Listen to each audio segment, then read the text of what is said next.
Family legacy means a lot to me. Doug Hudlin worked so hard to change baseball from white to multicultural. I need to make sure that that legacy carries on, that it never falls back. God, I remember when that went up there, remember? Yeah, I remember. I love being around my grandmother.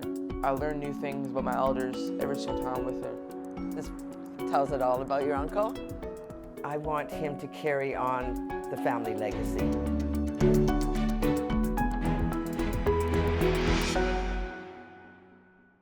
So this is where the Alexanders lived when they first came to Victoria.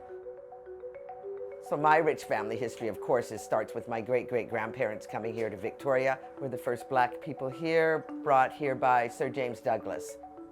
The Alexanders' importance and significance in history for Canada starts way back in the 1800s. The slave trade happened all over the US, and after that was over, Sir James Douglas made a call out for black pioneers to come up to Victoria, to Vancouver Island, all across British Columbia, to come help with this new colony and help with building Victoria where it is today.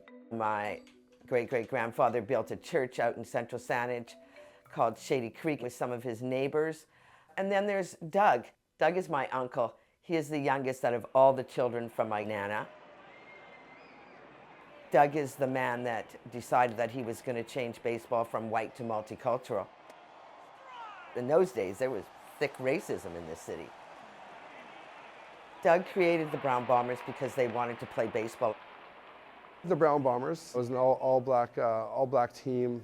The era of time obviously made it more difficult for a man of color to be in a dominantly white sport. He had to overcome. He wanted to play. He wanted to be a part of something. And you create your own team and you get your own people. And that's how you overcome that. Doug Hudlin worked so hard to change baseball from white to multicultural. I need to make sure that that legacy carries on, that it never falls back. This tells it all about your uncle. We have a charity, the Doug Hudlin Charitable Society. We raise money, and that goes to children who want to play sports, who otherwise couldn't afford to play any sports. It's beyond baseball. You know, he always wanted kids to have fun. I think that legacy will always be remembered. I like to preserve the love he had for the game. I would like to preserve the thoughts that people had of him and who they thought he was as a person, which was a gentleman. He never let anybody come into his diamond when he was on there and be rude and be negative and talk down, and always made sure that it was all fair, and it was fair for everybody, whether you're pitching or you're batting.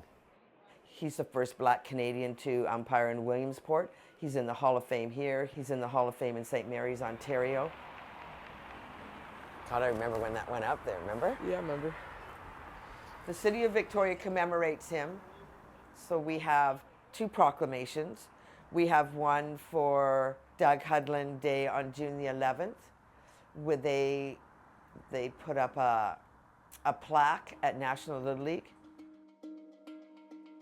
There isn't anywhere that I don't go in and people talk about stories about Doug. He's known as the gentleman umpire. Carrying the Alexander legacy, it's an amazing feeling to say, I was a part of that. And also, I know who those people were and how they changed the world we live in today. And I think that Charles and Nancy Alexander really set the tone for a lot of where black Canadians are.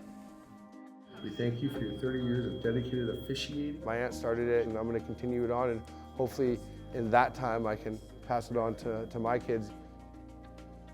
And this guy here is religious. This year I'm bringing him to Heritage Day at the museum.